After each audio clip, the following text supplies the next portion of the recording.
All right, okay, so hello dears. Ayan, so welcome to the part 2 no, of our lecture on your cold agglutinins. Okay, and for this part, we're going now to start with the lab findings. Okay, na pwede natin makita in the cold hemagglutinin disease. Okay, all right, so we'll start first with, of course, your DAT, diba? Direct antiglobulin test. Recall your DAT detects in vivo. Okay, so in vivo. In vivo, ka-vivo ba? Char. In vivo reaction of an antibody, okay, to your cells, okay, or to your RBCs usually. Okay, so that using polyspecific, so meaning polyspecific, it can detect both antibody ba ang nika-attach yung RBCs or complement, di ba? Recall in our lecture on different agglutination reactions. Okay, so polyspecific anti-human seropositive siya. And it's also positive with monospecific anti-C3. So it's detecting now complement proteins, which is C3, di ba? But it's negative in your IgG. Because again, recall that in the cold hemagglutinin disease, ang mutapot man is the complement. Kaya di ba, the antibody and the RBCs have already reacted, di ba? Na antigen antibody complex, immune complex. And then, ang nitapot now is your complement proteins, which is C3, di ba? So, example, di ba, if IgG ang nitapot, di ba, sa imuhang RBC, IgG, so of course, mo positive siya sa imuhang DAT na monospecific anti-IgG. Okay? So, since dili man IgG ang antibody na nitapot, ani, okay, sa cold hemagglutinin disease, therefore, di ba, it's already auto-agglutinate na sila, nag-agglutinate na, oh my gosh, yes, Mark, naglison ako drawing, wala na ako kapulong sa ibuhaton. Yes. Let's say, di ba, like that. So, nag-agglutinate naman sila. So, therefore, ang nitapot na diri are your C3, or your complement na mga proteins. So, therefore, mo positive siya with the DAT monospecific na C3. Okay? Because again, it's complement mediated. Okay?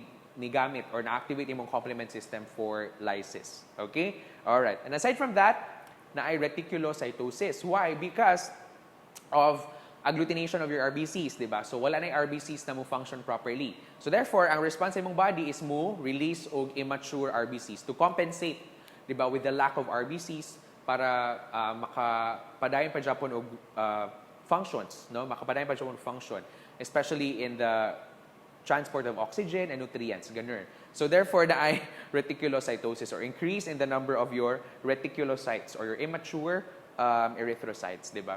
And autoagglutination, as mentioned, sa mga first slides pa lang, it can interfere with your automated blood counts. Again, falsely decreased RBCs because again, ang katong agglutinate, dili siya i-count as one RBCs, but i-count siya as one gyud na dako na cell. Okay, so muna mo decrease ang RBC count, pero normal lang ang WBC and platelet count. Okay, alright, so this is an example of your agglutination, no? Autoagglutination. Alright? Okay. And aside from that, this is the picture sa imuhang smear.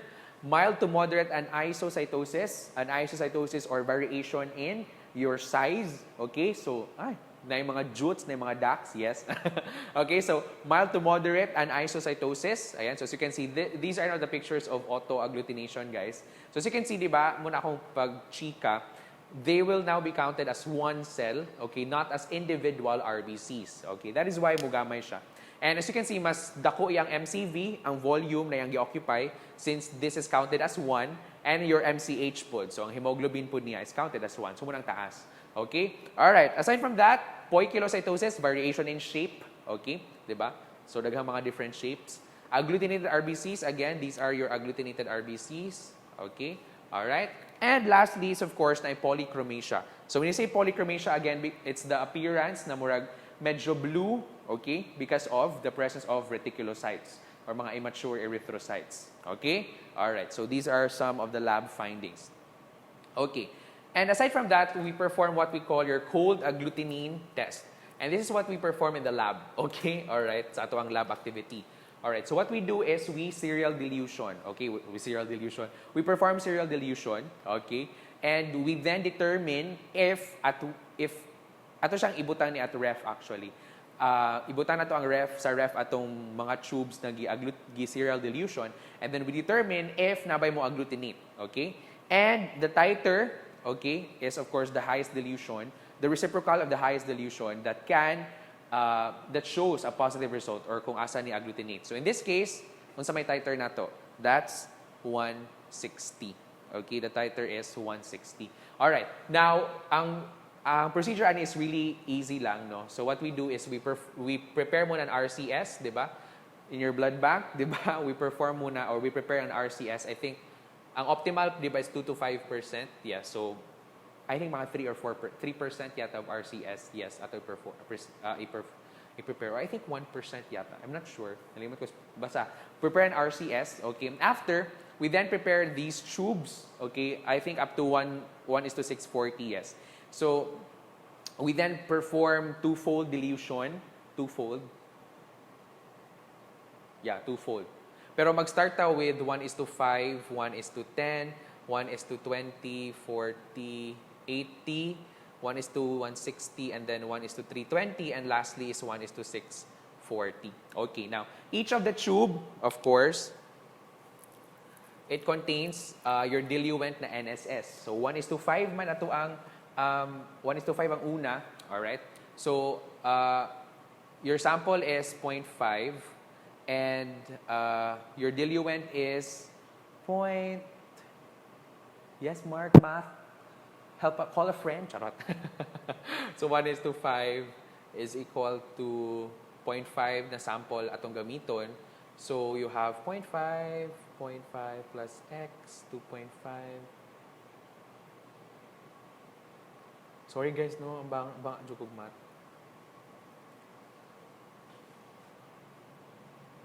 Okay, so 2 ml. Okay, 2 ml imong diluent. Okay, and then we serial dilute 0.5 ml from one tube to another. Okay? Alright, so twofold ang dilution. Tama. Tama ba? Twofold? Addition.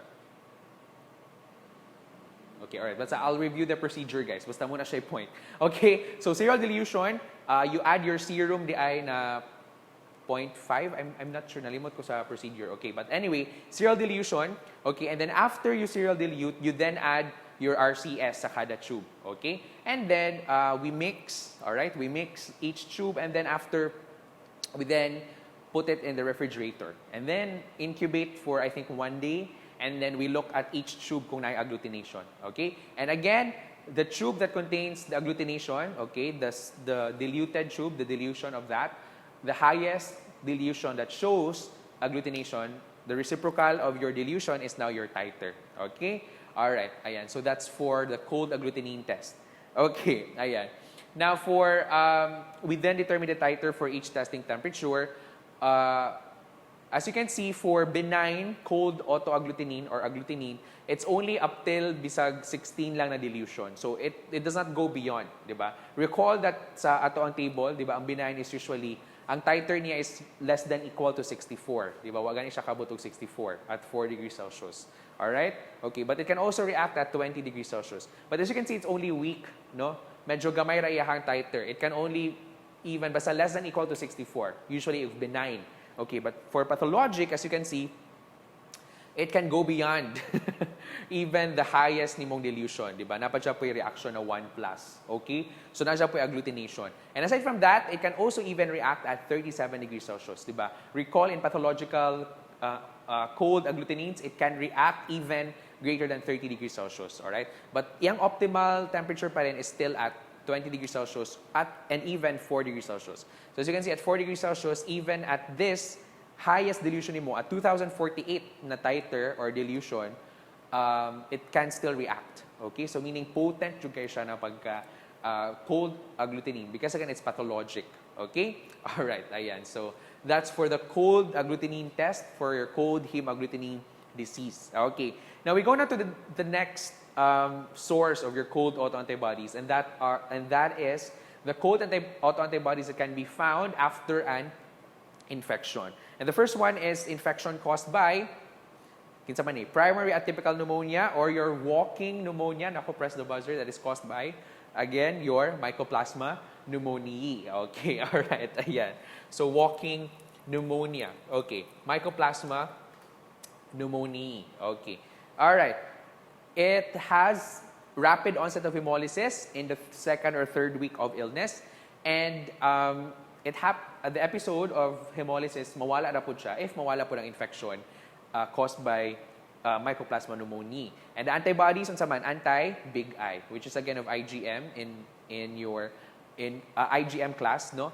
And why does hemolysis occurs? The anti-I or the antibodies that are produced supposed to be to Mycoplasma pneumoniae, okay, they cross-react with the I antigen of your RBCs. Okay? Alright, so the I antigen, again, is a normally occurring self-antigen found in your RBCs.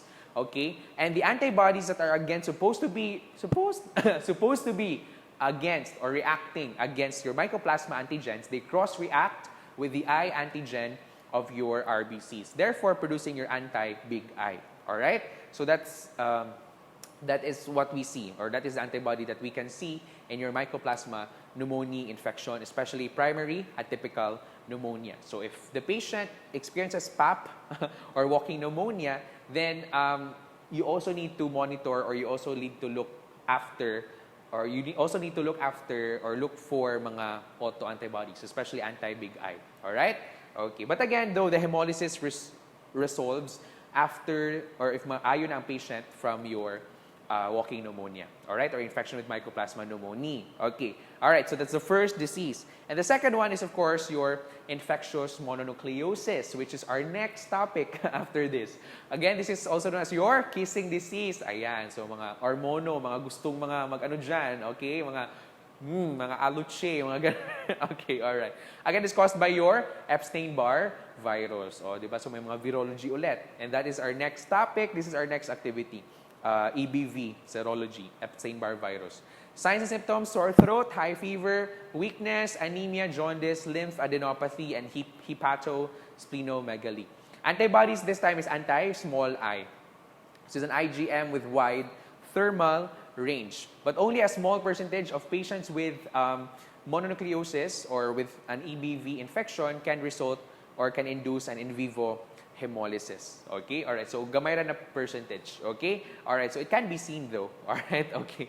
Ayan, EBV, and infectious mononucleosis. Ayan. So how do you remember the antibodies, the autoantibodies that can be found in the infection? So kung Mycoplasma pneumoniae, di ba, is big I, and kung EBV, kay small I. So how do I remember? Asa may mas dako, ang bacteria or virus? Nako, sana naman di na masayop, ha? Kung di na mo malibog kinsa ang bacteria o virus diri, nako. Ug malibog pa, balik jud og first year, nako na. Balik jud og bacte, balik og first sem, nako, nakakainis, charot lang. Okay, so Mycoplasma, of course, is a bacteria. It's much bigger than your virus, which is EBV. So therefore, ang big I kay naa sa bigger, which is bacteria, and your small I is sa smaller, which is your virus. Okay? That's how I remember. Okay? Alright, ayan. So that's for our autoantibodies related to infection. Okay. Bacterial and viral. Okay, that's for EBV and Mycoplasma pneumoniae. And the next one, so the same IM, swollen pus-filled tonsils, and your atypical lymphocytes. Yes, characteristic na sa IM. Again, we'll discuss that in the next topic na to, EBV serology. And again, I think na-discuss ni sa inyo ang virology with the best. Yes, with the best, Ma'am Fudge, yes, of Viro. O, diba? So, review na lang. Okay? Alright, ayan. And next, of course, is what we call your PCH, paroxysmal cold hemoglobinuria. Again, this is now, again, a common type of IHA, but it's the least common. Okay? Alright. Least common, autoimmune, hemolytic anemia na type. Okay? Alright. Then, of course, it's often seen in children following various illnesses. Measles, mumps, chickenpox, and even pwedeng IM din. Okay? And your flu. Okay? Din yung batchmate na flu, ha? Si flu influenza virus. So, as you can see, following viral infections most of the time. Okay? And it's caused by what we call a biphasic autohemolysin. And your confirmatory test is known as your donut, okay, dili donut, yes, Krispy Kreme ni siya or Jayco, charot, donut, or do not walk on the grass, parang ganun, charot. Okay, push dun ako akong joke. Okay, anyway, Donat-Landsteiner test. And your antibodies are known as your anti-P or your Donat-Landsteiner antibody. Now this time, it's very, very distinct. It's an IgG, Pero biphasic yung activity. What do you mean? It can react at cold and it can react at warm. Okay? IgG, di ba, naturally, as mentioned ako, IgG, iyahang normal IgG antibodies, they react best at, unsa na temperatures? 37 degrees Celsius, usually body temperature. But this particular IgG, it can react even at cold temperatures, like 4 degrees Celsius. Okay? So it's biphasic. That's why it's termed biphasic autohemolysin. So it reacts, it lyses your RBCs, or it can react with your RBCs even at cold temperatures and also, of course, at warm temperatures. Ayan. And that is the antibody anti-P or Donath-Landsteiner antibody. Okay, so again, it's still an antibody against your P antigen. Okay. In your RBCs. Diba? As mentioned, daghan jud kaayong antigens, no? Blood groups sa imuhang body, no? In your RBCs. Blood groups, pag yun, each blood groups have their own antigens and antibodies. Okay, so yes, that's what you need to look for, no? Mga blood bank dyan. Yes, laban. Okay, anyway, yes. P antigen.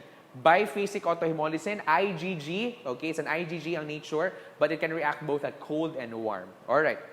Now, for the pathogenesis, so the patient is exposed to cold temperature. Okay, let's say winter or whatever. What happens is the anti-P, mubind siya sa RBCs dito, and pag bind sa RBCs, it then triggers your complement. Okay? Ayan. So, the complement will react with your antibodies that are bind now to the RBC. So, mutapot na ang complement dira. Now, once the RBCs are circulated and are exposed to the 37 degrees Celsius body temperature, so mo react na ang IgG, which results to complement-mediated intravascular hemolysis. So, mulayas ang RBCs. Therefore, ayan. So, sa cold temperature palang daan, nitapot na ang IgG dito. Okay? And na-trigger niya ang complement. Okay? So, wala palang kaayo, no? But then, of course, the RBCs circulate. So, let's say, naabot siya sa area in your body na medyo warm, okay, na medyo 37 degrees Celsius ang temperature. Hence, it then triggers, finally, okay, the complement further, iyahang result, which then leads to intravascular hemolysis. Okay, so since na may hemolysis, ang sama itong clinical picture, fever, back pain, abdominal pain, chills, and malaise. Okay, tama or malaise, charot. Okay, alright. And aside from that, for lab pictures, of course, intravascular hemolysis man, hemoglobinemia, increased, okay, ang hemoglobin sa imuhang blood because again of hemolysis. Hemoglobinuria, increase imuhang hemoglobin in urine because again if too much hemoglobin, you can release that in your urine. And lastly, of course, bilirubinemia, di ba? Recall bilirubin metabolism. Bilirubin results from the lysis of RBCs. Hemoglobin further break down into heme and globin, and heme further into bilirubin, di ba? So bilirubin comes from the heme portion of your hemoglobin. So taas man ang hemoglobin, therefore taas pod ang heme na ma-produce, therefore taas pod na bilirubin ang ma-produce. So bilirubinemia. Okay, na-gets lang ang correlation. So as you can see, IS, Hema, Clean Chem, PAC, interconnected yun ang medtech fields. Okay, alright, ayan. So yes, muna siya. Lab, imong clinical picture.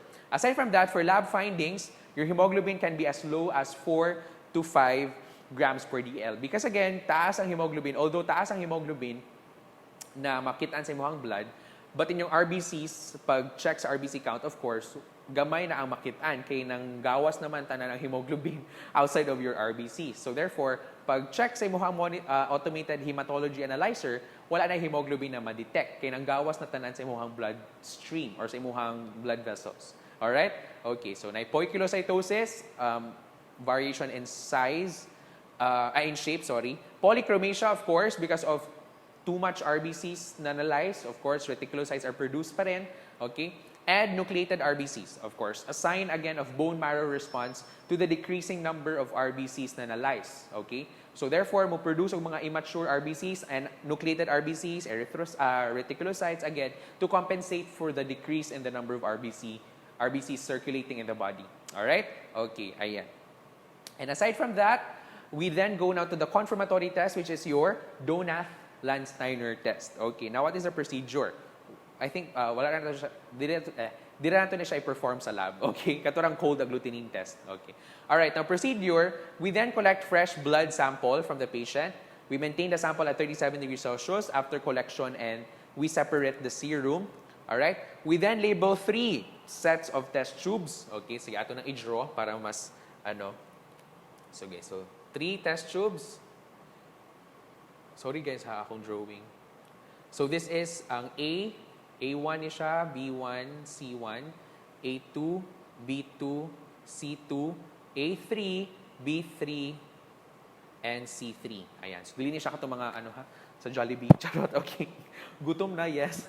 Okay, add 10 drops of the patient serum to tubes 1 and 2 of each set. So, kani sila tanan, ada natog 10 ml serum of patient, kani mga number 2, 1 and 2 of both of all the sets. Okay, 10 ml of serum. All right. And next, we then 10 drops of fresh normal serum. So, adan po nito, kani 10 drops of fresh normal serum. And also kanipod ang tubes number 2 sa tanang sets. Okay. And in all tubes, kana sila tanan, ada nato og 1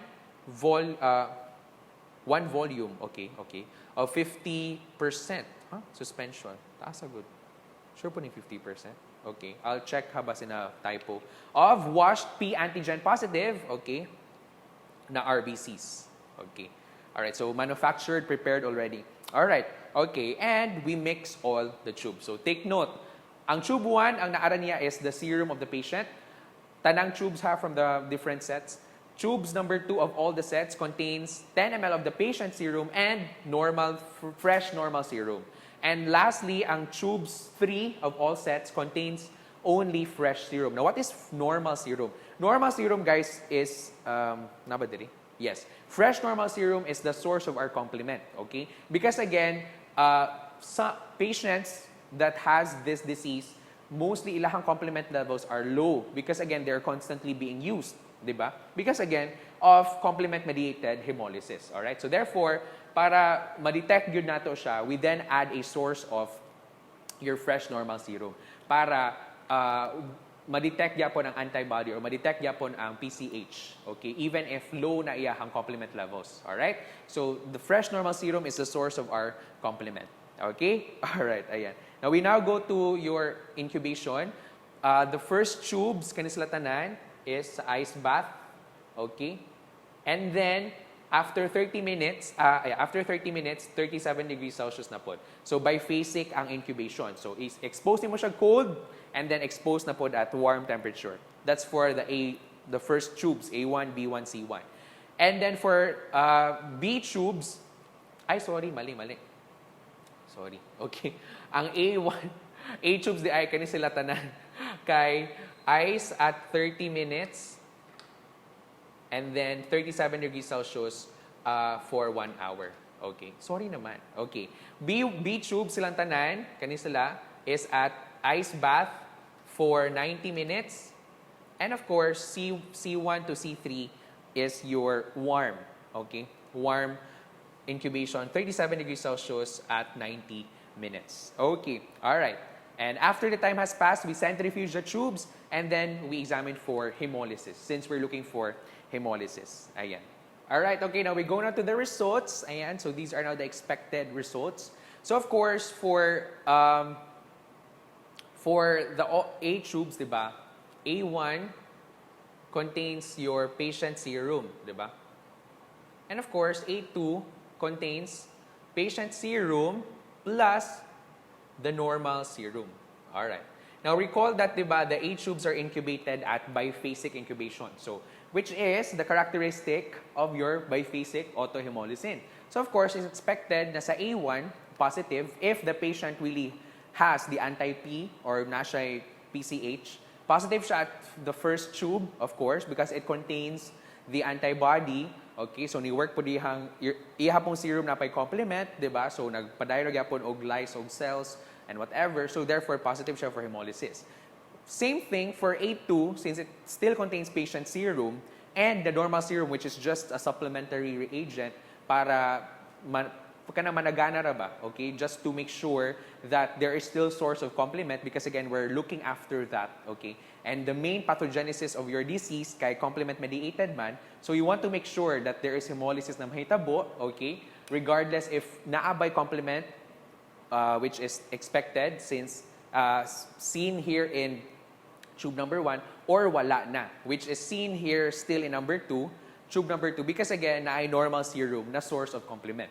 So if the patient really has the biphasic autohemolysin, okay, or the anti-P, okay, so sa patient number 2, positive, patient number 2, tube number 2 pa rin of the A tubes, positive ragyapon siya. Okay, nadya po hemolysis. Because again, na ay patient serum, so nadya po ng antibody, the autohemolysin, and of course, the normal serum, which is just a source of complement. Okay? And of course, sa third tube, which just contains the normal serum, which is the control, walay reaction. Because again, wala man tong biphasic autohemolysin. And true enough, if ice bathra and 37 degrees Celsius, which is not biphasic, ang pag-incubate, of course, negative na ang expected na results. Wala yung hemolysis. Alright? Because again, wala man ang biphasic, dili biphasic ang incubation. Okay? You're just exposing it to one type of environment. Cold ragyod for the rest of the minutes, di ba? 90 minutes. And warm rapod for the rest of the duration of the procedure. So therefore, dili mo react ng antibody. Okay? Or dili mo react ng biphasic autohemolysin. Because again, ganahan siya na mo-expose siya og bugnaw and then expose na po to init. Because again, it's biphasic. Alright? So I hope na gets lang ang results. Alright? That's your Donath-Landsteiner test. Okay? And this is expected. This is the expected results. A1 and A2 ang positive sa imuhang patients with PCH. Okay? Paroxysmal cold hemoglobinuria. So by the name itself, paroxysmal, intermittent. When you say paroxysmal, paroxysm, intermittent. So it only happens if the patient is exposed to cold and then warm. Okay? So intermittent. Dili sige ang pag-lyse of cells. Okay? Paroxysmal. Alright? Okay. And in your blood bank, I think, ma-discuss mo natin diri, napoy paroxysmal nocturnal hemoglobinuria. Meaning every night ra gyud siya nocturnal. Every night ra mo cause of hemolysis. Okay? That's a different disease, PNH or PCH. Okay? But this time, atong gi-discuss is PCH. Okay? Alright. Ayan. Alright. So basically, I think, alright. Okay. So para di mo malibog guys ha, we have also PCH, which is what we discussed, and PNH, lahining PNH. N stands for nocturnal. Okay? Alright. C here stands for cold. Okay? Just to, just so that you can differentiate. There is a PNH na disease na po'y PCH. But what we've discussed is PCH. Okay? Don't be confused. Alright, ayan. Okay, so basically, yes, that's the end. That's all. Okay? For our discussion on the cold agglutinins. Okay? Mainly focusing on the pathological and benign, na cold agglutinins. Alright? So that's the end. Okay? And for our lab activity, in normal face-to-face classes and our lab activities, ang ato nang i-perform is cold agglutinin test. Okay, katong mag serial dilution ta. Okay? All right. So basically yes, that's it. No, I hope na gets lang akong pag-discuss again. Basta IS lagi mahadlok jud ko mag-lecture kay medyo weak ko ani, but anyway, I hope lang gyud nakasabot ra mo. Okay? And I hope I was able to discuss that properly. Okay? So again, that's all for cold agglutinins na lecture, no? If you have any questions guys, as usual, don't be shy. Feel free to ask in our group chat or PM me. Alright? And I'll see you on our next pre-recorded lecture. Medyo, as in, we're halfway na through IS. Woo! Oh my gosh, laban lang. Na-survivor na ako, hopefully, until the end. Alright. And again, I hope na gets lang mo. Alright? So again, I'll see you on our next pre-recorded lecture, guys. Thank you, dears, for watching. I know, mga backlogs na siguro to. But anyway, sige lang. Alright, so thank you again for watching, and I hope you understand. And I'll see you on our next pre-recorded lecture. Have a great day, guys, and keep safe!